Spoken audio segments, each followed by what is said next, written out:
नमस्कार दोस्तों। आजकल एक वेब सीरीज असुर काफ़ी चर्चा में है। आज का वीडियो इसी को लेकर है। आज मैं इसके बारे में बताऊंगा।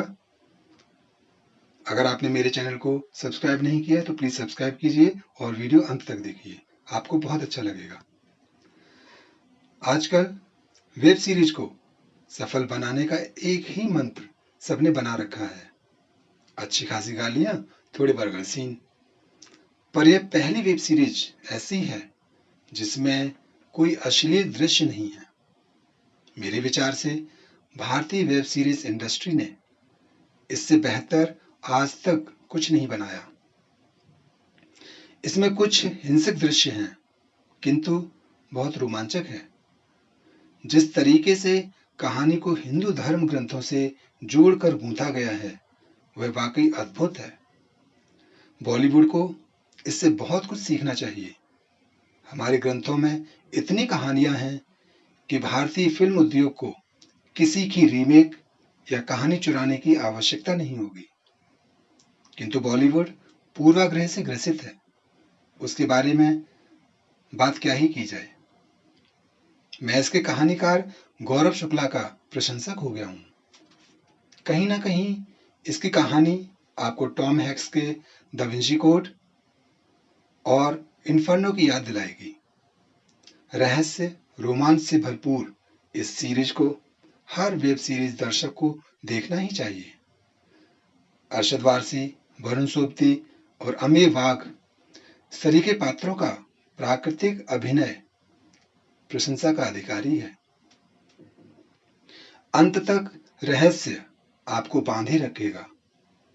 इसे यदि एक पंक्ति में व्यक्त किया जाए तो मैं कहूंगा, ये मानव मन की अनंत गहराइयों को नापने का एक बेहतरीन प्रयास है। इसकी कहानी को मैं अपने शब्दों में बताना चाहता हूं। इसकी कहानी इस प्रकार है। वाराणसी में एक वेद पाठी ब्राह्मण के घर एक विलक्षण प्रतिभा वाले बालक ने जन्म लिया। किसी भी पुस्तक को पन्ने पलटते पलटते पूरी कंठस्थ कर लेता है। अपनी उम्र के बच्चों से सोच में कई गुना आगे है। बहुत ही कम आयु में उसने वेदों, पुराणों आदि ग्रंथों का अध्ययन कर लिया।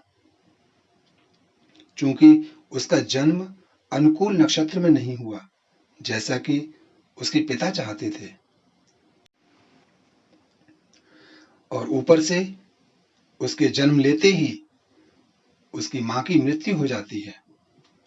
इस कारण उसके पिता उसे असुर कहकर सदैव दुत्कारते रहते हैं। कहने को उसका नाम शुभ रखा गया है, किंतु उसके पिता उसे सदैव अशुभ समझते हैं। एक उसके दादाजी ही हैं जो उसे प्यार करते हैं। ग्रंथों में शुभ पढ़ता है कि सृष्टि के आरंभ से ही सुर और असुर एक दूसरे के प्रतिद्वंदी रहे हैं। अपने पिता के बार बार असुर पुकारने के कारण वह अपने आप को असुर मानने लगता है और सुर अर्थात अच्छे लोगों को अपना शत्रु मानकर उन्हें मारने लगता है। वह अपने पिता को भी रहस्यमय तरीके से मार देता है। उसका साहस बढ़ता जाता है और समय के साथ साथ उसे लगने लगता है कि वो स्वयं कली है, और यदि वह और पाप करेगा तो स्वयं भगवान विष्णु को उसे मारने के लिए कल की अवतार लेकर आना ही पड़ेगा। इसके अतिरिक्त शुभ कहीं ना कहीं ये भी प्रमाणित करना चाहता है कि अच्छे लोगों अर्थात सुर का अच्छापन केवल परिस्थितियों पर निर्भर करता है। किसी भी विपरीत परिस्थिति में सुर कभी भी असुर बन सकता है। अपनी बात को सच साबित करने के लिए वह 3 समाजसेवियों को एक चैम्बर में बंद कर देता है, जिसमें ऑक्सीजन बहुत ही कम है, और फिर उन तीनों को अपनी जान बचाने के लिए बाकी 2 लोगों को मारने के लिए उकसाता है। इस घटना का वह नेशनल टीवी पर लाइव टेलीकास्ट भी करता है, और जनता को दिखाना चाहता है कि किस तरह उन समाज सेवियों में भी असुर विद्यमान है। कहानी के मुख्य किरदारों धनंजय और निखिल को भी वह मजबूर करता है कि वे अपने अंदर का असुर बाहर लाएं, परंतु अंत में धनंजय अपनी पत्नी और निखिल अपनी बेटी का जीवन दांव पर लगा देते हैं, किंतु अपने अंदर के असुर को सुर पर हावी नहीं होने देते। इस तरह वो दोनों शुभ को गलत साबित करके हरा देते हैं। इस वेब सीरीज का दूसरा भाग आ गया है, असुर 2 की कहानी वहीं से आरंभ होती है जहां उसका पहला भाग समाप्त हुआ था। यह भाग भी पहले भाग की तरह ही रोमांच से भरपूर है। यह बहुत बेहतरीन तरीके से बनाई गई है। Plot, screen play, investigation, acting, dialogue सब कुछ उम्दा है। कलाकारों का अभिनय कमाल का है। यदि आप सस्पेंस थ्रिलर देखना पसंद करते हैं तो यह आपको अवश्य देखनी चाहिए। दूसरा, इसमें हिंदू धर्म के पौराणिक कथानकों का बहुत सुंदर चित्रण किया गया है। कुछ स्थानों पर कहानी थोड़ी धीमी है।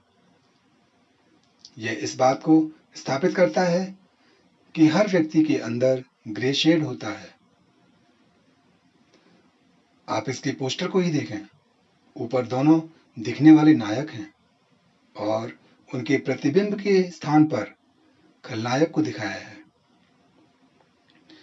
यह पोस्टर बहुत कुछ व्यक्त करता है। इसे समझने के लिए आपको इसको देखना ही पड़ेगा। आप बनारस की गलियों से अमेरिका के FBI तक और फिर दिल्ली की सैर करने का रोमांचक अनुभव ले सकते हैं। यह एक साइकोलॉजिकल सस्पेंस थ्रिलर है। मेरा व्यक्तिगत तौर पर यह मानना है कि हर किसी को इसे अवश्य देखना चाहिए। मन तो और ज्यादा वर्णन करने का कर रहा है, पर मैं कहूंगा पैसा वसूल सीरीज है। यह नए जॉनर की है और भारत में अब तक की सबसे उम्दा श्रृंखला है। दोस्तों, आपको मेरा वीडियो कैसा लगा? आपको मेरा रिव्यू कैसा लगा? अगर आपने ये सीरीज देखी है तो हमें कमेंट करके अवश्य बताइए और वीडियो को लाइक अवश्य करें। धन्यवाद।